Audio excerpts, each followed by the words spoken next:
Hey guys, Dan here, and welcome to your TV news and reviews for this week. We're going to actually get right to the reviews. I'm feeling a little bit under the weather, and we've got 6 shows to cover, so we're not going to really talk about anything newsworthy. There wasn't too much happening this week, so I wanted to bring you just 6 reviews of new shows that sort of have a common theme or common competition. We're going to talk about 2 of the law shows, which is All Rise on CBS and Bluff City Law on Mondays. And then Thursday, we've got 4 new comedies, and they air at the same times. CBS and NBC again at 8:30 on CBS. You've got The Unicorn, and at 9:30 you've got Carol's Second Act, and on NBC at 8:30 you've got Perfect Harmony, and at 9:30 you've got Sunnyside. So, which ones do you choose? What to watch? Of course, in this day and age of DVRs and Hulu and everything else, it doesn't much matter what time anything is on, but it used to be a much more stealthy competition of, what are you going to watch, such and such time on this day. Now, maybe not so much, but are all of them even worth your time at all? I would say no, so let's delve into it. First up is All Rise on CBS and Bluff City Law on NBC. I mean, it's hard to kind of talk about the two of them separately because law shows are kind of the same anymore. I mean, every so often you get a really strong one that pops, like The Good Wife, or going back years and years, Ally McBeal. Obviously, that was a very interesting and creative show from David E. Kelley.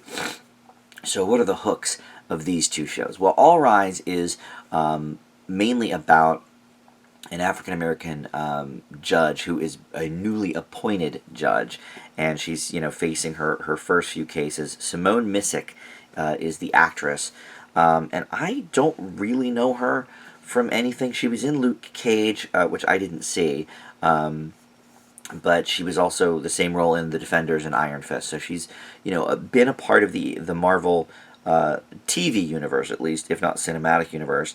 Other than that, though, I mean, I haven't really seen her in anything else. She's gotten like one appearance here or there, but I don't know her from that. But here's how generic All Rise is, just in general. The Wikipedia page for it states the premise as follows judges, prosecutors, and public defenders in a Los Angeles courthouse. That's all it says.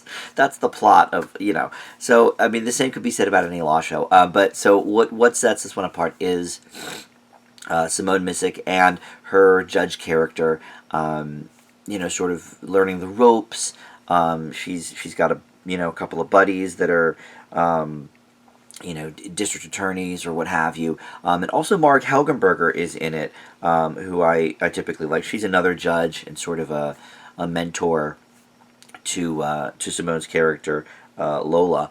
And like I said last week on the show, these law shows I wanted to give a second episode of, just to kind of get a feel for some of the characters, and that kind of thing. Because law shows, I think, kind of live or die by the characters, a lot like doctor shows. And, like sitcoms, you can write jokes, whether you know the characters or not, the jokes might work or whatever.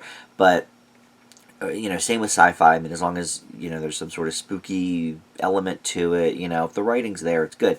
But judge shows are so sort of dime a dozen that it's, I think, critical to have a good cast of characters.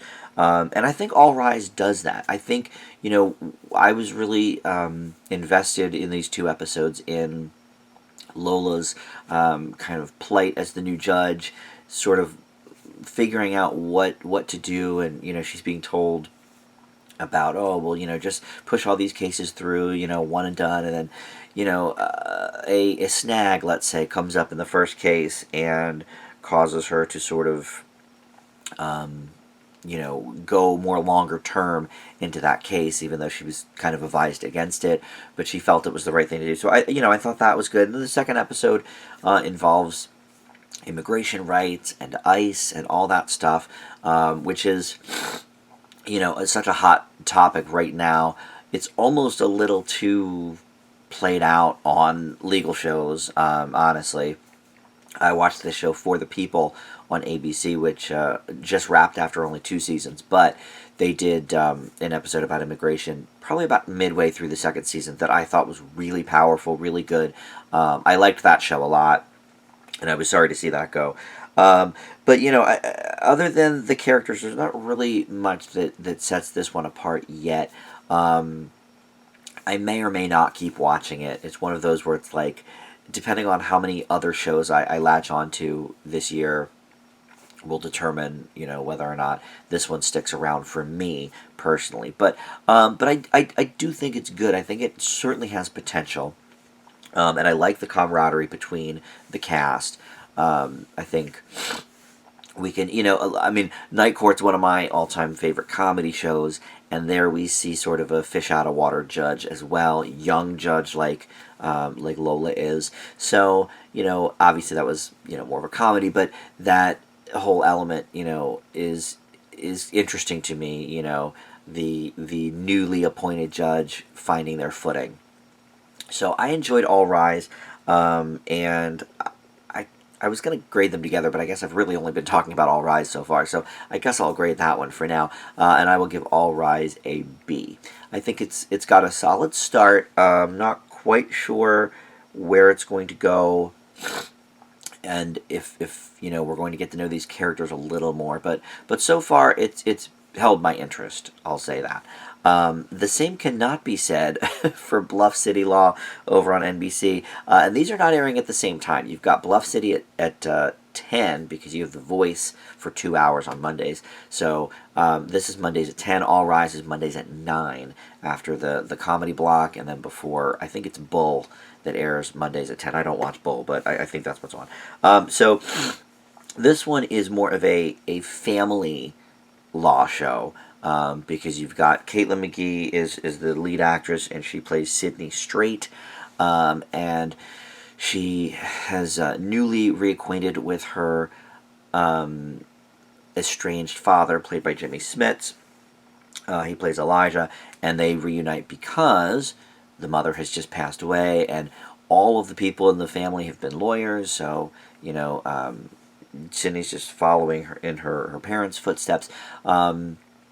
So that's sort of the hook, I guess, of the show and the main premise. And so they decide to kind of reacquaint each other and practice law together. This is down in Memphis. And it's...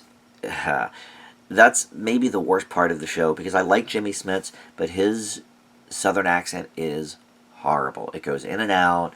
It's not very convincing. Yeah. So not loving that, but of course Jimmy Smits is known for LA Law more than anything. So I'm sure NBC was like, "Oh, a law show with Jimmy Smits, like that'll knock him out." And the trailers did look interesting, but aside from his bad Southern accent, the cases are just very conventional that we've seen so far. The rest of the cast is like okay. I don't think that they gel as much as the All Rise cast does. Again, these legal shows sort of, die on the vine if the cast isn't compelling, or the characters aren't compelling, I should say. And it's not that the cast seems good. I mean, I like this lead actress. I don't know her from anything either. Caitlin McGee, who, the character took off for 3 years from the law, and now her father's kind of roped her back in, to keep the family law business going. I thought it was very bland overall. I think she is very good. I think she's very charismatic, and Smits is of course charismatic. I mean, that's not in question, but his accent is just kind of brutal. So it was hard to even get through the second episode for that reason alone. But yeah, just the cases I didn't find that compelling. Just in general, it didn't seem that interesting to me. Really, with much of anything other than her. I thought she was really good. I'd love to see her in some other things. But yeah, I mean, there's I don't really know any of the other actors in this show, or really All Rise. I didn't know, other than Mark Helgenberger, I didn't know any of the actors in that either. But um, the first episode is like a class action thing, like Aaron Brockovich type stuff, and you know, I don't know. I mean, the first episode was interesting, but it's just we've seen this, 100 times before. So the only thing really that sets it aside, thus far anyway, is the family angle, which I wasn't that invested in. So I will not stick with this one.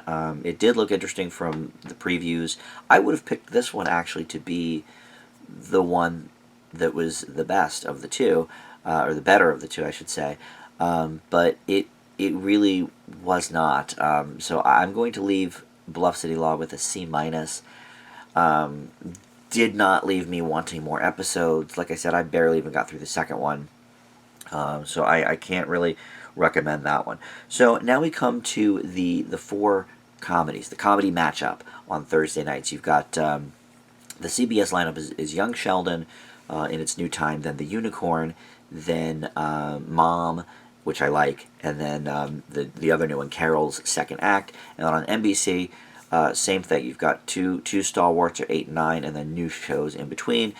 So it's Superstore at 8, and then the Perfect Harmony, Good Place, and then Sunnyside. So we're going to talk about the four new shows there. Let's again start over at CBS. Why not? The Unicorn is starring Walton Goggins, and among others, Rob Corddry, Michaela Watkins, and the gal that played Gina on The Connors last season, Myelin Robinson, as well. So I'll just, I guess, come out and say off the bat, this is, I think, the best of the four of the new sitcoms on Thursdays.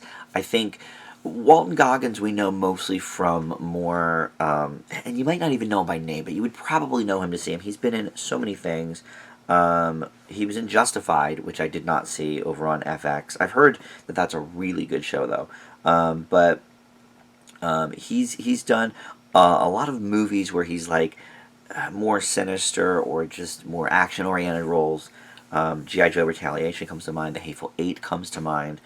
So you've seen a lot of that. And then TV-wise, he's been on like some CSIs and L.A. Confidential, the TV show, and he did Sons of Anarchy for 6 episodes. So he's more known in that action or dramatic vein. And here he's playing a single dad, a widowed dad, whose wife dies a year before the show starts, and he's still sort of trying to get over her and wondering what the next move is. He's got 3 kids, and he is sort of trying to figure out what two daughters.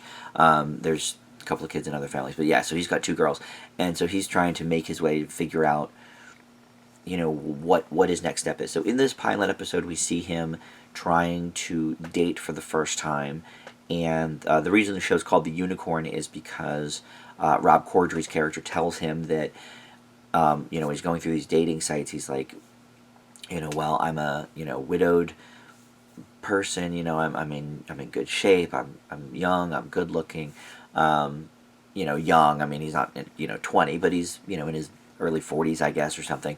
And so Rob Corddry calls him a unicorn because he's getting all these hits on the whatever it is, the Tinder-esque app, and he's sort of a lost, a mythical creature. You never find quite that much of a catch, but he realizes that people may only be interested in him because he's widowed, and so he doesn't want that to be the case, so he changes his profile to single, and the hits dwindle down. But he does go on a date in the pilot that turns out not great, but only because she thinks he's still married because the wedding ring band is still, like the imprint or whatever is still on his finger. So that's basically what happens in the pilot. That's the basic premise of the show.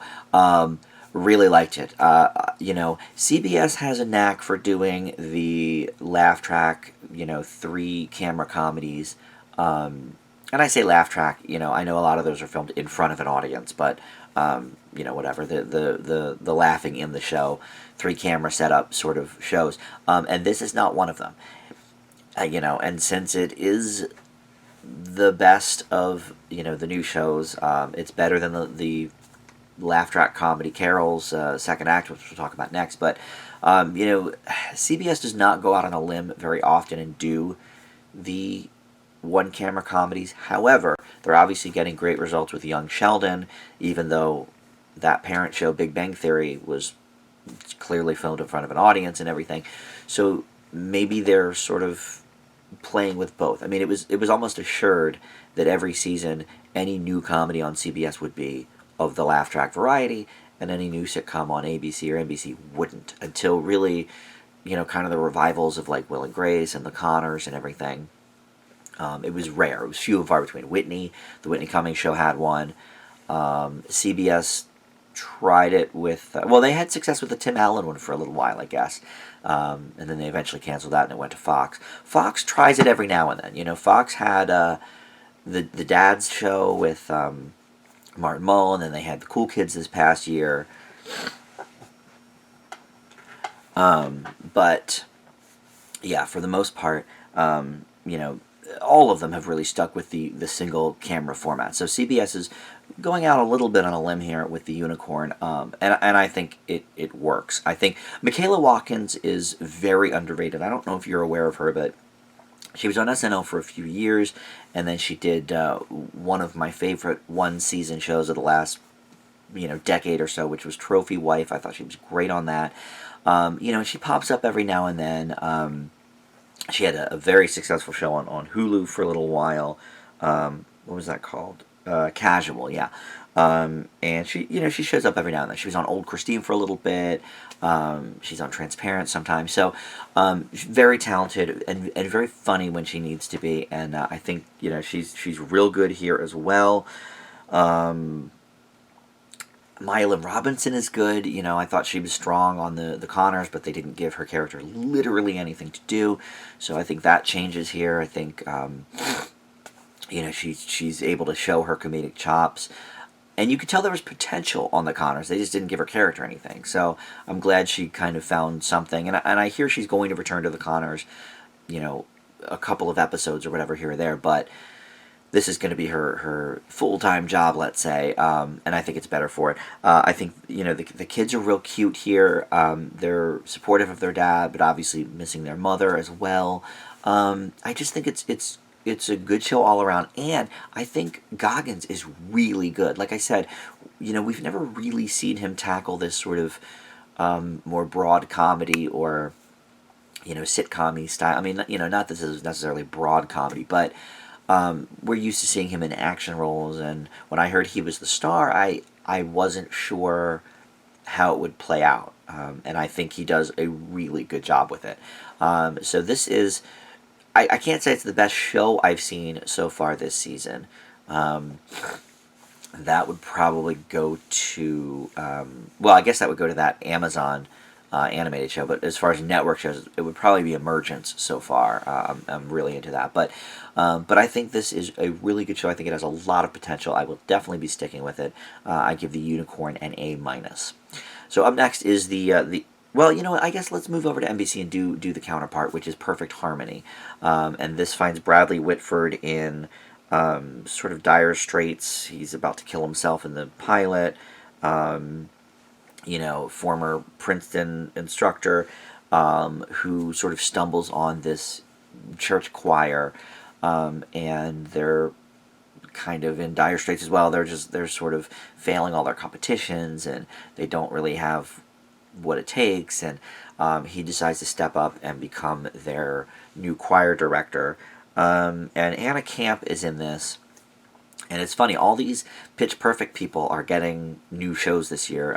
Ruby Rose will be in Catwoman in a little bit on the CW, and Almost Family, which premiered Wednesday on Fox, stars I forget her name, but the brunette, or the redhead from the Pitch Perfect movies. So she's in that, and then Anna Camp, who's the blonde in the Pitch Perfect movies, she's in this. And other than that, I didn't really recognize anybody. The one woman I knew from something, but I don't know what from. Couldn't place her, but this is basically like Bradley Whitford's show. I mean, it's, he's the one they're sort of building the promos around and everything. I like Bradley Whitford. I have liked him for years, but I think he is a very specific type of actor and character. I mean, I would not be shocked if in a lot of meetings they do like, oh, get me a Bradley Whitford type, because he does have a type. And I think he sort of plays on that here, but he's essentially the same as he was in, Cabin in the Woods, or, any of his movies or TV shows. I mean, he's kind of the same. He's likable but gruff, and I mean, I think that's why he was the perfect father in Us, or not Us, the other Jordan Peele movie, the first one. I'm having a brain fart, but you know what I mean. I'm so mad I can't think of that right now. But anyway, you know which one I mean. But so he sort of plays into that here. Get Out was the movie. I knew I wasn't going to be able to concentrate till I thought of it. But yeah, he was the perfect dad in Get Out because he is very likable, but also maybe has that sort of dark or sinister kind of quality to his characters. So in Cabin in the Woods too. I mean, same sort of thing there. So that's the basic premise of the show.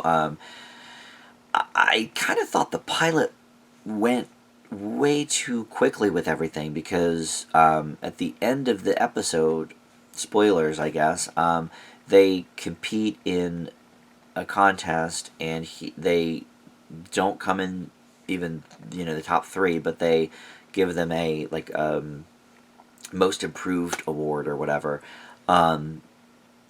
It all came together way too fast for me. I mean, I know it's a sitcom, so we suspend belief a little bit for things, but at the beginning of the beginning of the show, it doesn't seem like any of them can even really sing except for Anna Camp, and even she's like playing it down a little bit because we've heard her sing in Pitch Perfect and she's great. So here she's more like average, and he's like, well, I'm not going to deal with this, whatever, and then it turns out that they're great, at the end, but then they still don't get the award. It's like, I don't know. It seemed like that was a couple episode arc or something. I know they want to hook people, but it didn't quite work for me. The thing that works the most for me, I would say, is Anna Camp's character has a kid, and she's going through a divorce, and I think that plot is a little bit more meaty. And Bradley Whitford's character deals with that in his own way. I think if anything has some real potential with the show, it's that, and not necessarily the singing. But the singing takes such a focus on the pilot; it's hard to tell in which direction they'll be going. So I don't hate it. I thought it was okay. I tend to stick with NBC comedies longer than I think other networks, just because of my history with them. I mean, when I grew up, if it wasn't on Fox, it was all NBC. Cheers, Night Court, Cosby, Family Ties, and then moving in, to the late '80s, early '90s, Fresh Prince, and then Seinfeld, and even Mad About You I watched, and all that. So I'm a diehard NBC sitcom fan, so I will give them the benefit of the doubt for a while. I feel bad I did not. I think I gave that 3 episodes last year. I didn't like that, but most of the time they're right on the money. So I don't know. I may give this one another few watches, solely because it's NBC and because I do like Bradley Whitford and I like some things about it, but I found it very average. So I'm going to leave Perfect Harmony with a C+. So we go back over to CBS now for their new 9:30 show, Carol's Second Act. This is a Patricia Heaton vehicle, basically, and I'm a big fan of her shows. I am actually rewatching Raymond I used to watch it all the time when it was on, and then in syndication, and I haven't gone through the episodes in order in a long time, so I'm rewatching that. She's great on that. And then I was a big fan of The Middle as well. Both of those shows ran 9 years, and then she had a couple of things other than that. I mean, she did that sitcom with Kelsey Grammer for a little bit, Back to You, which I enjoyed. But I'm sort of glad it ended, because then it gave us The Middle, and then Ty Burrell went on to Modern Family, of course. So I was glad that was actually only one season, so these people could do other great things. But essentially, as you can maybe guess from the title, since it was similar to a title of a J-Lo movie earlier this year, where she goes and sort of has a second career in her life, Carol's second act is just that. She worked for a long time and raised a family, and now she's trying to be a doctor, so she's an attending at this hospital. She was a teacher, like elementary or middle school teacher, before that, and she has sort of that style of speaking and dealing with people, and so that lends itself to some laughs. But yeah, so she's I'm sorry, not an attending, an intern, with a bunch of other people, and this show actually has some faces that we have recognized. Lucas Neff is on it, who was the kid in Raising Hope. And Ashley Tisdale is on it as Carol's daughter. She's only in one scene in this episode, but she is listed in the credits, so I guess she's going to be a regular.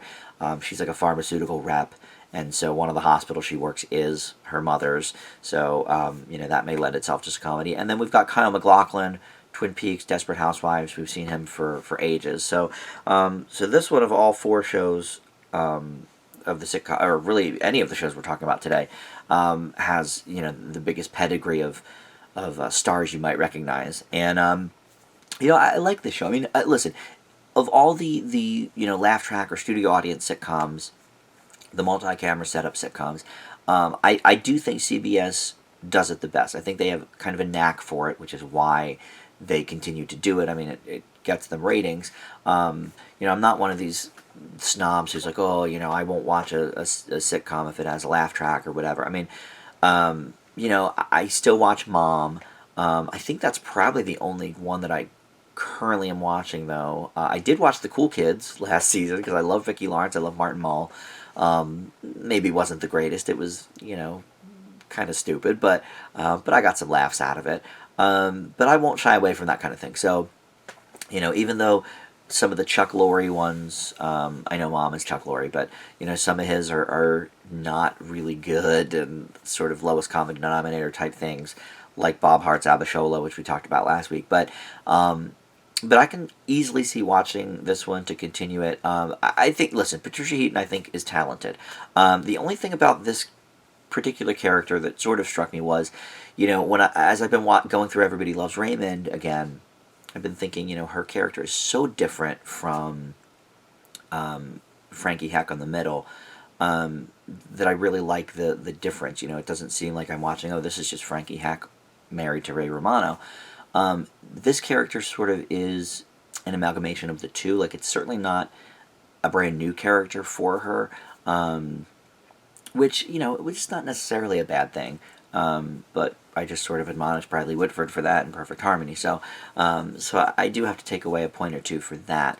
But the jokes seem to be pretty decent. It's fairly classic, sitcom punchline, set up joke. But I don't know, but I liked it. I mean, I think she's very good. I think the supporting cast is pretty decent. There's something kind of brewing with two of the other interns, Lucas Neff and one of the gals, and maybe a romantic kind of interest there, or a will they or won't they thing.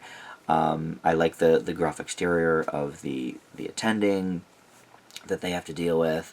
Yeah, I mean, I don't know. I liked it. I think it has potential. It's not great, but it has potential. So I'm going to leave Carol's second act with a B. And then the final one is over on NBC at the same time as Carol's second act, and that is Sunnyside, which is a Cal Penn vehicle. I mean, these are all sort of, starring vehicles for the main character, and it makes sense, because what hooks people in more than, a familiar face? And most sitcoms at this point have familiar faces attached to them, at least as the star. I mean, very seldom do we see, a Friends anymore where it's like, oh, yeah, that's the girl from the Bruce Springsteen video, and, oh, yeah, she played the waitress on Mad About You. Like, nobody on Friends was a star when they made that show. Again, maybe Courtney Cox, because then she was on Family Ties or whatever, but it's very seldom that you see a show with, like, all new people. But here, it is mostly new. I mean, Cal Penn is the only person I really recognize, except the girl that plays his sister is in a funny commercial right now for that Captain Obvious brand, which it's so effective I can't even remember what it is. It's like one of those Travelocity or something, right? It's like but anyway, but she's in a commercial for that, which I find funny. So I recognized her right away. But other than Cal Penn, it's all sort of no names. But so basically, he is a disgraced politician in New York City. He was caught on video trying to bribe police officers. So he loses his job, gets voted out, what have you, and has to figure out what his sort of next move is. So he moves in with his sister and is like, hey, like, I'm going to try and see, what's going on or whatever. But he finds out he is a viral sensation due to the video of the cop bribe, so he tries to gain notoriety, from that and sort of stretch that out. Hey, $50 for a picture, and make an appearance at your party or whatever, and all that kind of stuff. And so he does okay with that. But then one of the teams he stumbles across that pays him is this group of people who are looking to get their immigration status, their legal citizenship in the U.S., which might date the show a little bit, because obviously that's such a hot topic right now. I don't know in 5 or 10 years, what the status of that will be. So it's hard to say what kind of longevity the show might have in that regard, just from a basic concept. But no, I mean, I think it's very well done. I love Cal Penn. I think he's very talented. And he's got range. He plays different people, from House to Designated Survivor to Harold and Kumar. And from those three things, we can see that he can be funny, he can be serious, he can be intense. Here he's doing the funny bit, this is obviously, it's NBC, so there's no laugh track, there's no studio audience, it's a one camera sitcom setup. But I think it gels together very well. I liked it better than Perfect Harmony. I definitely laughed more. I'm just not sure how much potential it has, because once they get their citizenship, does it then become, Friends? Does it then become, like a buddy sitcom, or does he find out, oh, well, this is what I want to do in life, this is my new calling, and then he gets a whole new crop of people. I mean, they do say in the pilot that it takes like 4 years or something to get citizenship, so I guess maybe they're going to leg it out that long, in theory. But that's my biggest stumbling block with this show, is I'm not sure how much they can get from the premise. So they're really going to have to build the characters, and right now, as most pilots are, they seem to be a little bit caricature-y more than characters. So I'm a little bit weary about the longevity prospects of the show. But I thought for a first episode it was pretty good. I'm definitely in on this show. I will watch more. I thought it was funny. And I would definitely like to see more between him and his sister on the show. I think there's a lot of potential for laughs there. And we've seen we saw them in a few scenes in this episode, but mostly it was about him and these guys. Well, and also setting up the whole premise of being kicked out of office and everything. So pilots are hard, especially now that you only have like 21, 22 minutes to do it. They can definitely be difficult to really get all the ideas out that you need to, and all the character building, the world building. So I do tend to grade pilots on a little bit of a curve, with that in mind.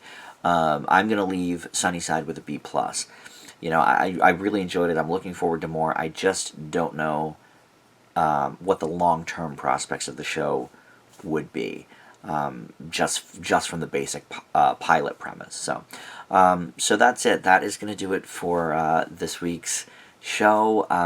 So some good ones in the mix there. I'll definitely keep watching at least 3 of them. Maybe 4. I mean, Perfect Harmony I'll probably give another couple episodes to, just to see. But yeah, the Unicorn is the best of the bunch for sure.